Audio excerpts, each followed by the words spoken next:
But let's jump into this. Let's jump into this here. So politicians and Activision. Like I said, I haven't really looked into it. I saw all of the outrage on Twitter and everything, but this is what it says. I mean, Elizabeth Warren, and I'm a Canadian. That's what you guys got to keep in mind too. That I may not have the best perspective when it comes to these politicians. I don't really know what they stand for, where their policies lie, all that type of stuff. I'm just going to quickly change this here, and so I can't really scrutinize it in the sense of who she is and why she's tweeting this out, but I can scrutinize it definitely in the sense of the stuff that she writes in the letter. So she tweets out, Activision has a history of unchecked workplace sexual misconduct and discrimination. If the merger with Microsoft happens, conditions for workers could get worse. And then tags a bunch of these senators here and wants the FTC to closely scrutinize the merger. So right off the bat, I mean, this tweet makes absolutely no sense because Activision themselves, like, they have the terrible toxic workplace. What does this have to do with Microsoft when we know Microsoft is already being like nominated for best places to work? It's just anyone who's talked about working there has had good things to say about it. Their Glassdoor rating is really good. So I don't know how the unchecked workplace misconduct and discrimination from Activision, if it's getting transferred over to a company that doesn't have this stuff or doesn't have it as prevalent. I mean, most corporations have bad areas, bad things that happen within them. It's almost impossible not to, especially when there's that many people working at it. It's just how do you deal with those things when they occur is what needs to happen. And I feel like Microsoft probably does a decent job at it. How is just with logic, how is transferring Activision over to Microsoft a bad thing? It doesn't really make sense. And there was a lot of people who were up in arms about it. And we can see that here. Like, you go through all the quote tweets and people within the community that I'm sure you see on Twitter all the time had their opinions. But here's the actual letter that I actually haven't read through. So I don't know if you guys are interested in going through this letter, but I'm going to go through it. It's about 5 pages. I'm going to read through because I haven't yet. And I don't really know exactly what they say. And you can't get too much context out of a tweet, right? A tweet just gives you very, very little context as to what they mean. So I'm kind of interested in what who wrote it? Elizabeth Warren? Yeah. And then the other senators, I guess they write it together. Go down here to the bottom. Yeah. So Elizabeth Warren and Bernie Sanders, right? Bernard Sanders, Sheldon Whitehouse, and Cory Booker. So yeah, I've heard of these names. I just don't really follow them because you know what? Honestly, I'm not politics. I sometimes follow it, but like I find politics in general has been just seeped into everything. And I don't really want to get into politics, especially on this channel. I want this to be like a channel where we don't talk about politics. Honestly, it just ruins everything, and I don't care that much. So let's go through this letter. I'm going to just move this mic over here so I can actually see it better. Dear Chairwoman Khan, we are writing today regarding Microsoft's proposed $68.7 billion acquisition of Activision Blizzard, a merger that threatens worker-led demands for accountability and could create dangerous precedent in the industry. Okay. Workers at Activision Blizzard, following years of rampant sexual misconduct and discrimination and unfair labor practices, have led calls for greater transparency and accountability in the gaming industry. And we are deeply concerned that this acquisition could further disenfranchise these workers and prevent their voices from being heard. Again, how does that make sense? Not too sure. We know their voices weren't heard at Activision Blizzard, and we know at Microsoft they have a better working environment. So right away you would think that would lead to their voices being heard more and just having a safer, less toxic work environment on a day-to-day basis. As this proposed deal moves forward in the review process, the FTC should assess whether the ways in which these companies have failed to protect the rights and dignity of their workers are driven by monopsony, power, or amount to anti-competitive harms in our labor market, and if so, if the merger will exacerbate these problems. Activision Blizzard's frat boy culture has come to light in recent years as regulators investigated allegations of sexual misconduct and discrimination, and Activision Blizzard employees have spoken up about their experiences at the company.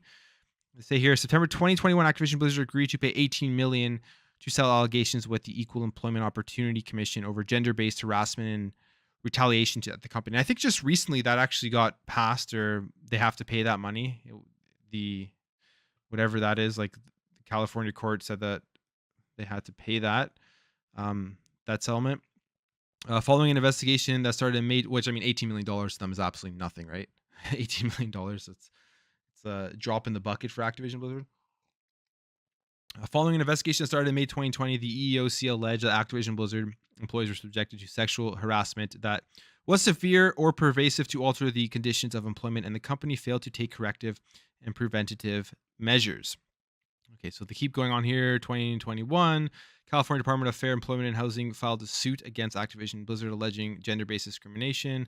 Okay, so we know all about that stuff, the stuff that they talked about, that they were being investigated for, the terrible stories that came out of Activision Blizzard, and how nobody was taking action. Some of the stuff you were hearing was very bad, probably the worst we've seen in a developer in a video game company, at least in the recent memory that I can think of, came out of Activision Blizzard. So right there, they're trying to block this from going through because they think that their employees are not going to have they're going to continue to face these things. But you would think that if they don't get sold to Microsoft, staying in Activision Blizzard would be a worse thing, because all the same people would be in charge, all the same people would be running the company, and you wouldn't have a company that is known to have a good working environment stepping in.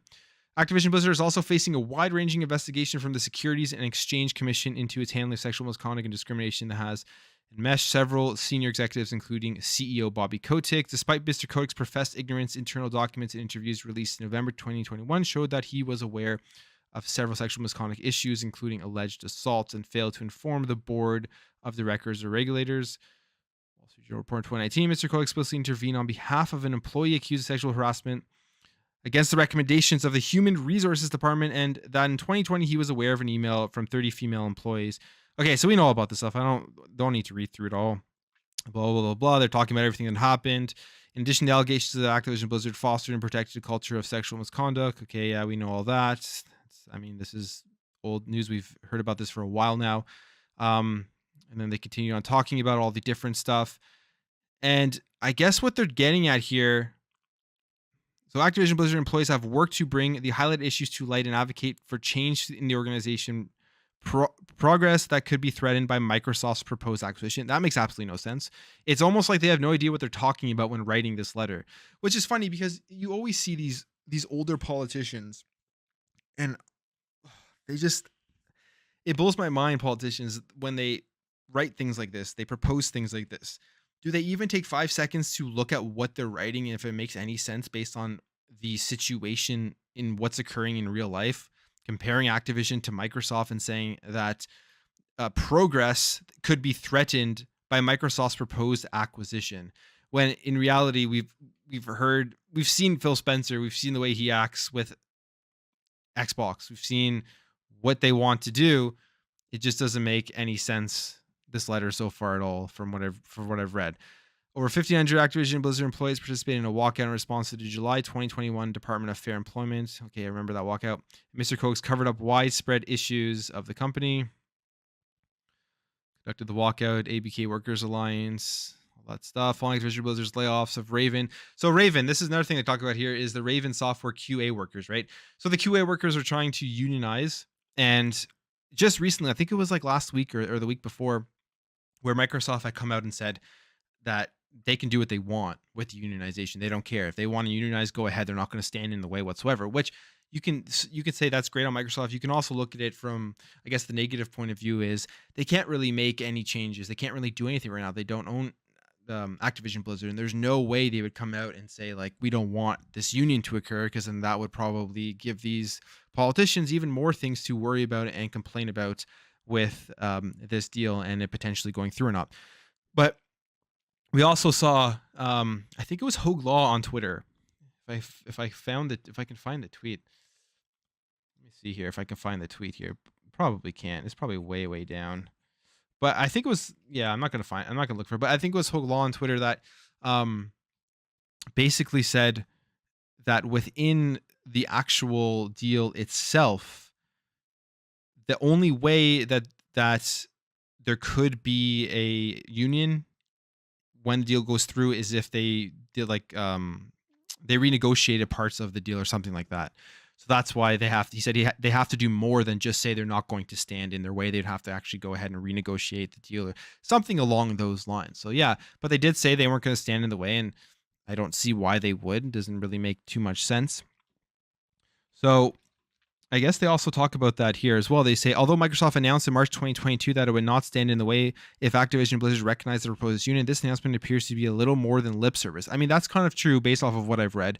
It provides no assurance of Microsoft's promise and is so vague that it leaves multiple ways for Microsoft to undermine the unionization process and its outcome, and the actions of both Activision Blizzard and Microsoft throughout the merger process undermine the value of this late in-game statement. Activision Blizzard has already declined to voluntarily recognize the union and engage in union busting behavior by reorganizing the QA workers into an embedded model, splitting up the core group of employees in a clear barrier to the unionization effort. CWA's organizing director Tom Smith called the reorganization nothing more than a tactic to thwart raving QA workers who are exercising their right to organize, and condemned the company for launching an anti-union campaign and hiring an anti-union law firm. Okay, so this paragraph here, I think, gives more insight. So I'm not a expert at all when it comes to this union stuff, but I'm guessing Elizabeth Warren and those politicians are really for unions. And I'm guessing that that's like the political agenda behind this in some shape or form. I could be wrong. But that's kind of this paragraph here, I guess, gives more insight into what they're really focusing on, because a lot of the stuff they're talking about with the workplace culture and it transferring over to Microsoft, there's just nothing there. There's no substance to that argument whatsoever. It just doesn't make any sense. In fact, let's go down here. I wonder if they do mention it. It'll be, if they don't mention it, then it'll make even less sense of the news that came out this week and the other week. But we'll go over here. Microsoft's opportunistic merger proposal with Blizzard Activision during its crisis over weak worker protections and its own history with workers also present alarming signs for how Microsoft would treat Activision Blizzard employees.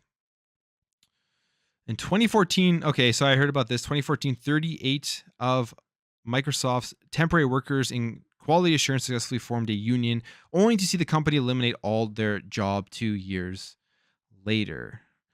What's up, Beer Baron? Yeah, so this is what this is all about. It's something about the union. They want the union to occur, and they're afraid that Microsoft is not going to allow this union to occur, even if they do, even though they said that they don't care about it whatsoever. And then they talk about Bobby Kotick here. Blizzard employees signed a letter calling for Mr. Kotick to step down. However, Microsoft's proposed deal with Activision Blizzard is protecting Mr. Kotick, keeping him in his role as CEO until at least 2023, and guaranteeing him hundreds of millions of dollars in profit and potential additional golden parachute worth $14.5 million if he does not step down voluntarily. Okay, so they're saying they're protecting Bobby. They've already said that they want him out. Like, Bobby Kotick is not staying around once this deal goes through, but he is getting a golden parachute, that's for sure. And that's another thing. I guess they're using that as an argument because he's going to get away with a ton of money. Pushing agendas rather than making real change. That's for sure. I mean, yeah, it's true. Like, you're thinking about how the government is spending their money and spending their time and resources and trying to block this deal over actually doing things that are much more important. It's actually funny to think about. But, that's what there's some sort of political agenda in the background that obviously these politicians are trying to push. There's something that they're gaining if this doesn't get blocked on their side. That's why they want this to happen. We don't know, but that's generally how I feel when it comes to politicians and the way that they go about their business. And I'm not really into politics. I don't want to bring, I don't cover it. I'm not going to bring it into this channel because I don't want it to, it's just, we're talking about gaming here, right? Not politics. Chair Khan recently stated that robust antitrust enforcement can help ensure workers have the freedom to seek higher pay and better working conditions, and can help promote economic opportunity and widespread prosperity for all. Okay, all right. Enforcement will require antitrust agencies to keep workers front and center. We are deeply concerned about consolidation in the tech industry and its impact on workers, and this proposed merger has already hurt workers at Activision Blizzard in their fight for a stable job and a safe working environment. So I don't know how it's hurt their workers currently. Their current culture has hurt their workers. The only way I can see this hurting the workers currently at Activision Blizzard is when this deal goes through, Microsoft goes in there and just kind of tears everything up, fires a bunch of people, brings in their own people that they have on the sideline waiting to take over. That's the only way. But other than that, from everything we know about Activision Blizzard as well as Microsoft, I don't see how this hurts their employees. Again, that this argument that the acquisition is going to hurt the employees more than if they don't get acquired, doesn't make sense. And then the other thing with like the consolidation of the tech industry. I mean, this is something people have talked about for a while now, and there's plenty of evidence out there that this is in no way a real consolidation. There's so many huge companies out there that own a bunch of studios, and when you look at the overall pie of the video game industry, even with this acquisition from Microsoft, they're in no way a monopoly over the games industry. So again, another just I mean, they're saying things that make no sense. They're saying things without any actual, I guess, evidence or education to back up what they're saying in this letter. That's the way I see it. Then it just ends it off here. That's pretty much it. That's the end of it. So the main takeaway from this letter, and this is one thing too when it comes to this type of stuff, this is a 5-page letter, and the majority of people just kind of react to like, the headline or the tweet. And there's nothing really additional in this letter, though, I have to say. It seems like there's something to do with the unions. They have some sort of agenda on that end, but everything else they've talked about doesn't make sense. And you know what? They didn't even mention something they could have used as an argument towards pushing this forward if they wanted to. And that was this article that came out this week. I don't know if you guys had a chance to read this, but they didn't even mention any of the stuff going on here at Undead Labs that Kotaku did like their report on, talking about just the workplace culture and the head of the industry kind of being an absentee father, they called him, all that type of stuff. And they could have used this information, evidence from this, to say, hey, this is why we were thinking that this acquisition would be worse for their employees. They didn't even do any of that. So they're really just kind of spewing nonsense when it comes to this whole thing here. And I don't know. I don't know if this will have any effect on the acquisition whatsoever. I don't think it will. It's just kind of obviously something that these 4 politicians want to push through for some reason or another that we don't really know about. And they could be using their time at the end of the day for things that make a lot more sense. But hey, that's what it is.